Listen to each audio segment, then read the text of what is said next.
60, 170 tackles, which is what a linebacker normally does. Yeah. What do you remember about those first few years with the Broncos? Yeah, I just remember being heavily involved in the run. On third downs, I would play kind of a linebacker position where I would have to cover the backside of the backfield every now and then, some tight ends. And I love that part of it because I was in the mix and kind of a vital part of the game plan. I kind of thrived on, the contact. I liked having contact, and, that was right down my alley. Yeah. We definitely had other really good players around me, and I was around other good players. I'll put it that way. Being in that team environment is really something special about that, and being able to go out and do something together as a unit is special. You're called the smiling assassin, but I compared you to me today in a very small way, other than mental approach, where I like being a nice guy. But when you get on the field, it's a different mentality. And I was watching some of the film of you. That's exactly what it was. You trash talking, but you like to blow people up. So talk about how that works for you, how you can be such a nice guy, but when you get on the field, it's a different story. Yeah, well, it's kind of the reverse for me. It's like when I was on the field, I was this kind of, violent guy, and when I'm off the field, like, oh, I can't do that off the field. You can't go up and just run into somebody full speed off the field. So, I was like, I can't do this everywhere. This probably wouldn't work. I'll probably end up in jail or something. I don't never want to go there. So, yeah. Did you try to intimidate people with your size and hitting? Did you know that they, much like Cliff Harris used to be, the offenses started realizing where he was. Same thing with you. You better be paying attention where number 27 is because he's going to knock your head off. Yeah, and then, like, my rookie year when I got to Denver, I played with the great safety Dennis Smith. He's, like, one of the hardest-hitting people I've ever been around in my life. And, me being able to be in the meeting rooms with him and see how fast he filled the holes and his angles, I think helped me to become a better player. Before games, he would say, "Hey, come on, we want to stand out here, right when the guys are warming up. They got the receivers running routes and running backs, they do kind of pass before the game, and he's like, come on, we got to stand right here, kind of intimidate them."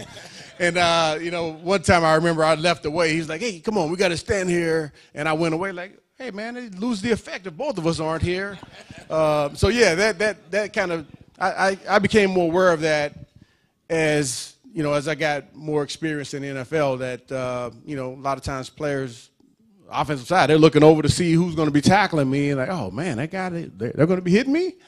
Yeah, and it has an effect. They tend to bring those arms in a little closer. Right. They don't want to reach for those passes because they'll leave the ribs exposed. Or back in the day, we could kind of aim for the neck area. You could not. He would not last a day. You would have been fined so many times. You'd been ejected. I was going back and looking at the hits, which we'll talk about some of those Super Bowl hits. You couldn't play. You'd had to adjust your game, obviously, which you said. Oh yeah, I told you, man. Like when it comes to finances, I adapt well. The one fine is all it would have taken, and I would have been a totally different player. Well, one of the I did want to show, just because some of our audience may not have had a chance to see the hit, and so I want to. I don't know if we can put the lights down. If not, we'll just do lights up, Matt. This is a clip from, it was a Monday Night Football. For those who remember, Christian Okoye had come into the league. He was 260 pounds. Nobody could stop him. And so sort of set up what happened. You sort of knew it was a Monday night game. Was it at Denver or Kansas City? It was Kansas City. No, it was in Denver. It was in Denver. Yeah. Okay. And so you knew there might be the opportunity, and so you had seen how some of the other guys had tried to tackle him. Yeah, well, first off, our media guy, our writer, kind of in charge of all the communications, Jim Sacamano, he came to me and asked me, "Hey, Steve, we want to mic you up for the game." I'm like, "Wait a minute, you going against Christian Okoye? You want to mic me up?" And I didn't agree to it originally. And then I said, "Okay, let's do it. What the heck? What can happen? The worst happens, he runs me over and I get embarrassed." So I said, "Yeah, let's do it." So we're in meetings watching film, and again, Dennis Smith, who I think is like one of the greatest safeties to ever play the game, he's like, "Hey, man, you see on film, nobody's really tackling him high. Everybody's trying to hit him at his knees or his ankles or letting him pass by and try to jump on his back. Some of you guys probably can relate to that. And he said, we got to hit him straight up. And I'm the young guy. I'm like, yeah, okay, I got you. Whatever you say, Dennis. And, when the play happened, I don't think Dennis was even in the game. He was on the sidelines for some reason.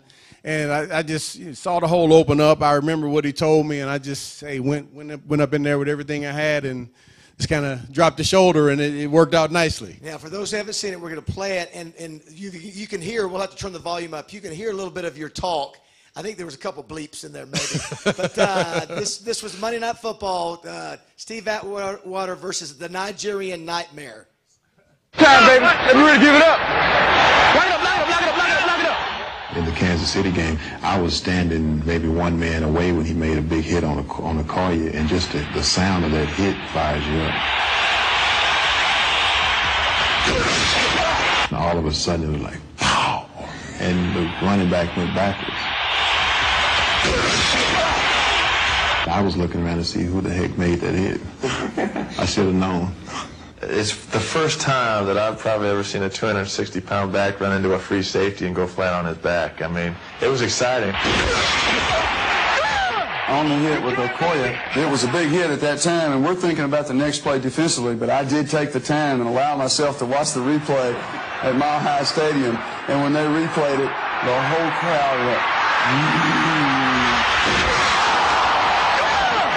You great, baby! Steve Atwater. Great Steve Atwater hit. How about that? Oh, that's funny.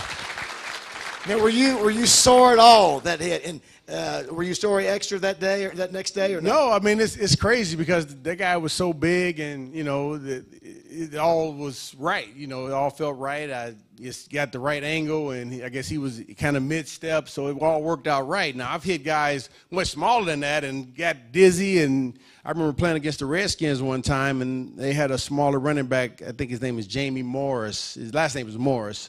And I remember running up, man, I just took off and met him at the line of scrimmage. Bow! And I just remember looking up, and I saw an arm up there, and I was like, whose arm is that? I'm like, oh, that's my arm. What? Couldn't feel anything. I just saw it, but I couldn't move it. So I had to come out for a few plays. But, yeah, so, I mean, he was a much smaller guy than that. So, and he apparently, too, that he Okoye never really was the same after that hit. Sort of a sad deal. He just sort of lost his mojo. Well, a lot of people don't know that, like, during that period of his life, he was having a rough period. His wife, they lost a child, and, so I'm always kind of sensitive to that part of it. It's not just the football, and, and then he didn't play. I think he may have played 1 year after that, so he kind of, didn't play any more football. So people just say, all right, well, you ended his career. Like, nah, that's not really how it happened. I think if he would have continued to play on, people would have, that probably would have faded into the background a little bit. So you get a chance. You play in 3 Super Bowls. The first one didn't turn out so good. You played against throughout the great Joe Montana. Yeah, the blooper bowl. What do you call it? The blooper bowl? Blooper bowl, yeah. Not the Super Bowl, the blooper bowl. The blooper bowl for the Broncos. I think they put 50 points on you. 55 to 10, and at halftime, I called my mom. I said, can you come get me, Mom? What was it like playing against the great Jerry Rice and Joe Montana that night? It was really unreal, and I'd seen those guys play, and I think that a part of me too was kind of amazed to be on the field with those guys, and Joe Montana, Tom Rathman, I forget the tight end's name. And Jerry Rice, John Taylor. Right. So you were sort of dumb, just awestruck. I was a little bit kind of surprised, happy to be on the field with them. And I remember this one play specifically where in practice, we had practiced it. I was like, oh, man, I'm going to light Jerry Rice up on this play. He was running a little crossing route, and I was dropping down into a zone. And in practice, it was just worked out perfectly. Oh, yeah, I'm ready for it.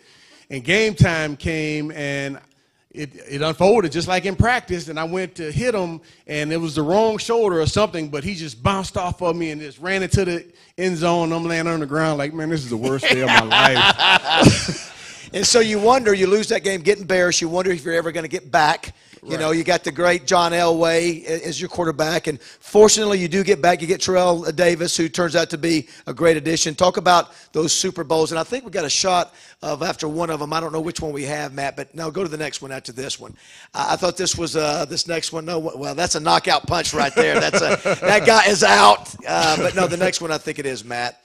There you go. I don't know which Super Bowl that is, but the joy in your face. Talk about finally being able to win those 2 Super Bowls. Well, I'll tell you what, man, to put in so much work, you know, and then having that first loss that first year, it was tough kind of going through that loss and then really, you know, just getting back to a point, getting back to even, because that Super Bowl, I mean, that drained me.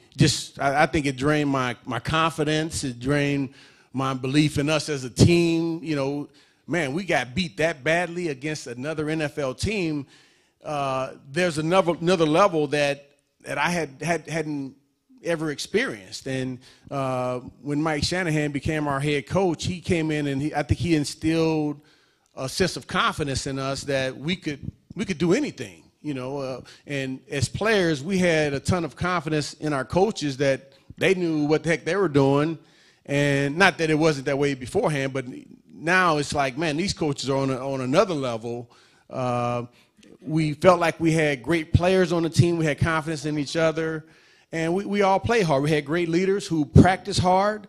They worked hard in the weight room, and that was kind of the model for guys who were coming in to play with our team, is that we're going to work our butts off. We're going to have a good time. We're going to laugh and joke and all that good stuff too, but when it's time to practice, it's time for film, we're all in, we're studying hard, and we're learning it together, and we're taking it seriously. So, and to be able to go out and see all that come together in terms of a Super Bowl win, and because, you know, so many things got to go right. You got to stay healthy. You got to, you know, make the right plays at the right times, and you know, some luck was involved. I remember in the Super Bowl, Ray Crockett, our cornerback, he was covering a guy, and the ref threw a flag. I'm like, oh, man, here it goes. And, you know, a few seconds later, ref picks it up. Oh, no flag, it's okay. I was like, oh, we got luck on our side today. And, yeah, so it was really just amazing to see how when everybody kind of works together on the same page, what could be accomplished with teamwork. Yeah, Steve very easily could have been the Super Bowl, I guess, of 32 against Green Bay. Dropped another interception, though, man. Yeah, that's it. Listen, you knock down people, you caused a strip fumble, and very rarely almost could have been the MVP of that game. Talk about going from how embarrassed you were to almost being the MVP of that game. Yeah, well, you're right. I mean, that was a long way from where I was after the Super Bowl, which was in February of 1990, to being on that field celebrating in the February of 1998. I was a totally different person. I had grown so much, and, you know, learned how to truly just believe in the system, and, you know, be in a system where everybody has bought in, versus, you know, being on teams where I've been on where, you know, not everybody really believed that the coaches knew what they were doing, and not everybody was giving 100% every play. I saw what that was like, and then to be a part of a team where everybody's landed on the line, everybody's doing everything they can to be healthy, they're eating right, they're getting their rest, they're not, you know, embarrassing the team by going out doing stupid stuff, you know, after curfew or something. It was really amazing, and just, again, it just showed me what can be done when everybody works together. So young John Elway on that last clip, you played against, you know, Joe Montana. You had John Elway as your teammate. Talk about him. Is he the greatest in your opinion? And talk about your experience playing with John Elway. Yeah, I mean, it really was amazing to have a guy who was such a great leader. You know, a guy who not only talked about it, but he could do miraculous things. I remember being on this. I still can go back to days when we were on the sidelines. You know, we're down by, you know, 4 or 5 points, and we got a minute and a half left. He gets the ball on the 20-yard line. We're just holding hands. We believe. And I can't tell you, man, it seems like almost 80-90% of the time he would go down and find find somebody open and throw the ball right on the money, and we're like, yes, there it is again. Can you believe it? It was really amazing. And you know, he's still a vital part of the Denver Broncos organization right now, more on the personnel side. And you know, the Broncos are having some struggles similar to the Razorbacks in terms of we haven't been winning games like, you know, the fans are used to, the team is used to, and people are kind of point those fingers. And you know, some people are pointing finger at John. I'm not one to point finger at John because, you know, it's a tough position to be in, you know, when everybody thinks you're responsible for everything, you know, and, you know, he has definitely a big part in terms of who comes in the building, but he doesn't do that by himself. It's not like that's his only decision, you know, it's only up to him. It's up to a group of people. Right. But I think John's doing a wonderful job. He's wonderful for the Denver Broncos, and, you know, I got his back 100%. He had a chance to go to Colorado State and watch the game. Steve, you said you really don't have a lot of time to watch a lot of Razorback games because your radio show that you do every day is focused on the Broncos. But I thought it was last night he had an observation, maybe not being negative, just how you play the game and maybe the defense, what you sort of observed in watching the Razorbacks play against Colorado State. Yeah, it's kind of the same thing with our defense. In Denver. Yeah, in Denver with our cornerbacks. Like I learned back when you play, and I didn't play cornerback, so a cornerback could probably tell you better than I can. But I verified this with a couple of corners who have played in the league and been very successful. It's very difficult to play man-to-man coverage from like 5 yards off. That's called what they say no man's land. It's either you get up on them and you press them, or you get off to 7 to 10 yards. To where now, if you're pressing them, you're taking something away. You know, if the quarterback's on the inside, you're going to line up a little bit inside of him, and you're not going to allow him to catch any inside passes.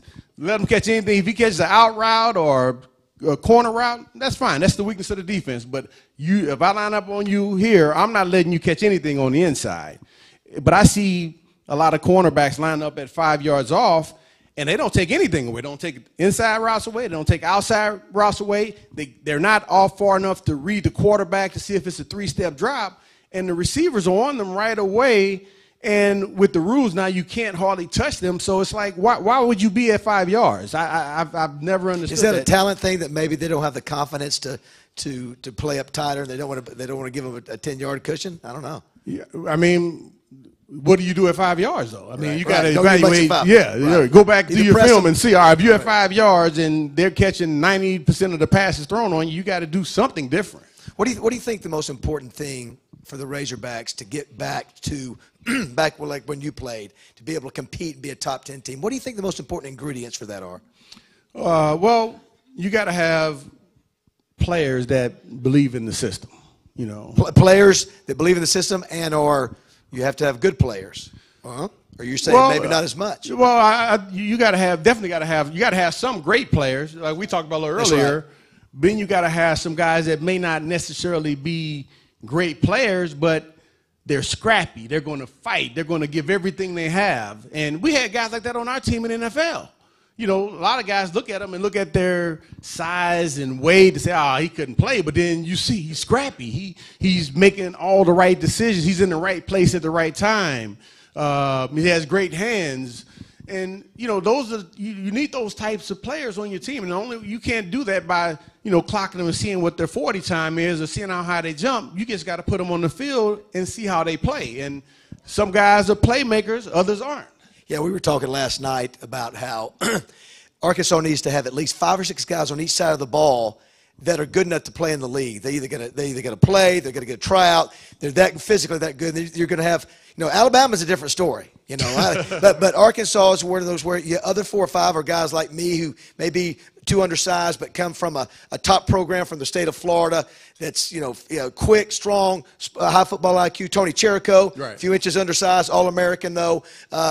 Tony Bua may not be. And so if you're not going to have 11 5-stars, you better have 4 or 5 5-stars or 4-stars, and the other guys better just be scrappers and fighters. Oh, yeah, I agree with that. And you got to have guys that aren't afraid to work. You know, some guys get to college and, you know, I remember me, I went to college. That was my first time being able to, you know, have, you know, not that my mom, she could cook very good, but the meals at college, it was just like consistently good meals. I'm like, man, this is different. And I saw some guys, they took advantage of that and they ate too much and, end up blowing up and, gaining, being 20, 30 pounds overweight. And even though you're working out, it's still not the best thing to do. It's not being as disciplined as you need to be.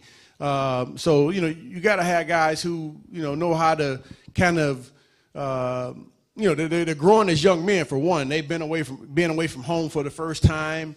And then, having access to, food and all the things that they've never had access to. Sometimes that's a little bit much for guys. It's hard to process all that. Right. You got to kind of, gradually ease guys into that, I think.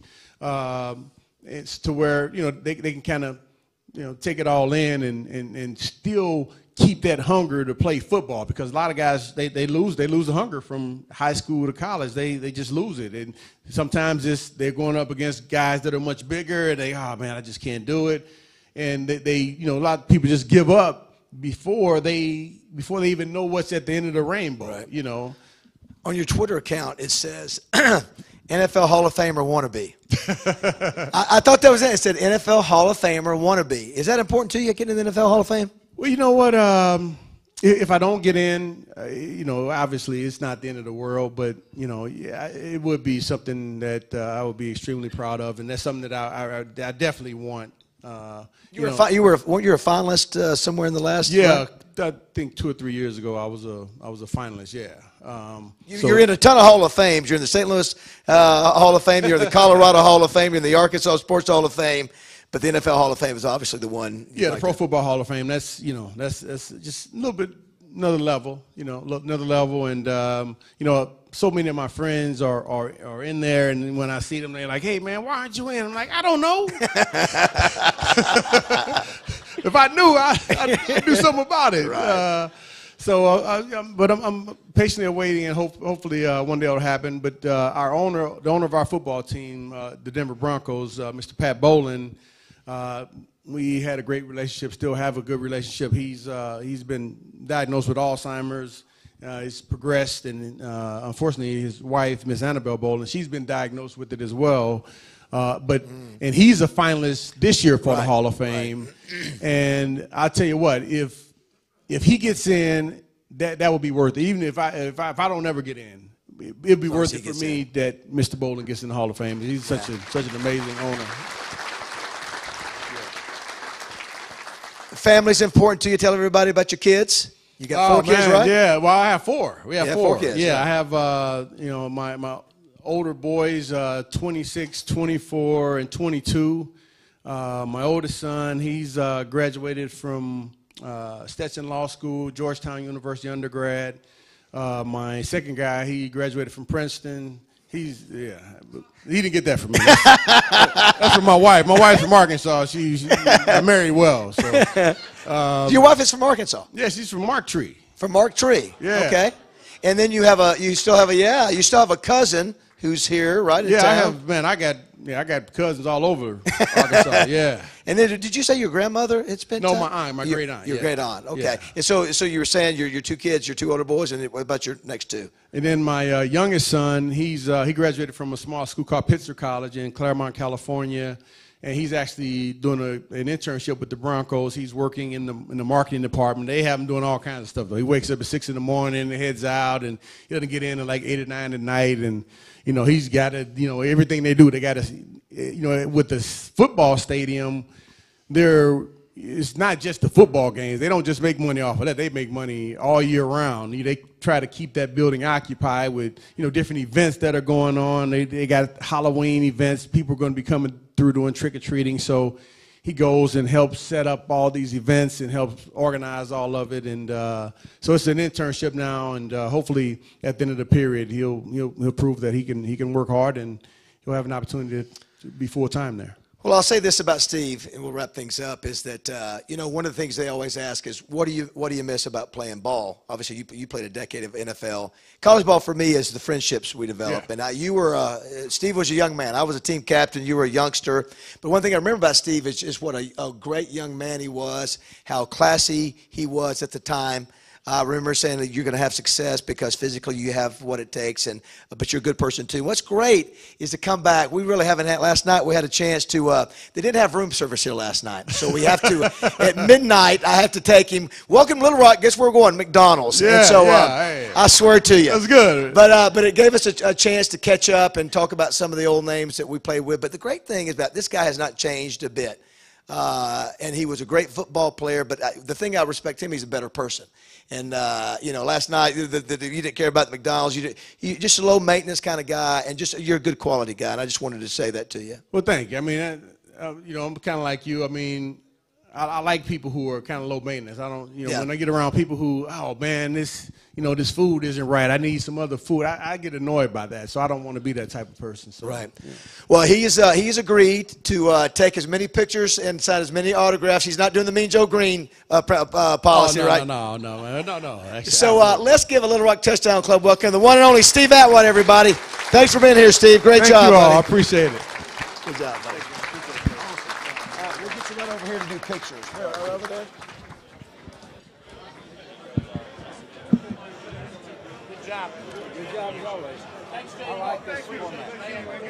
Good job up there, man. Yeah.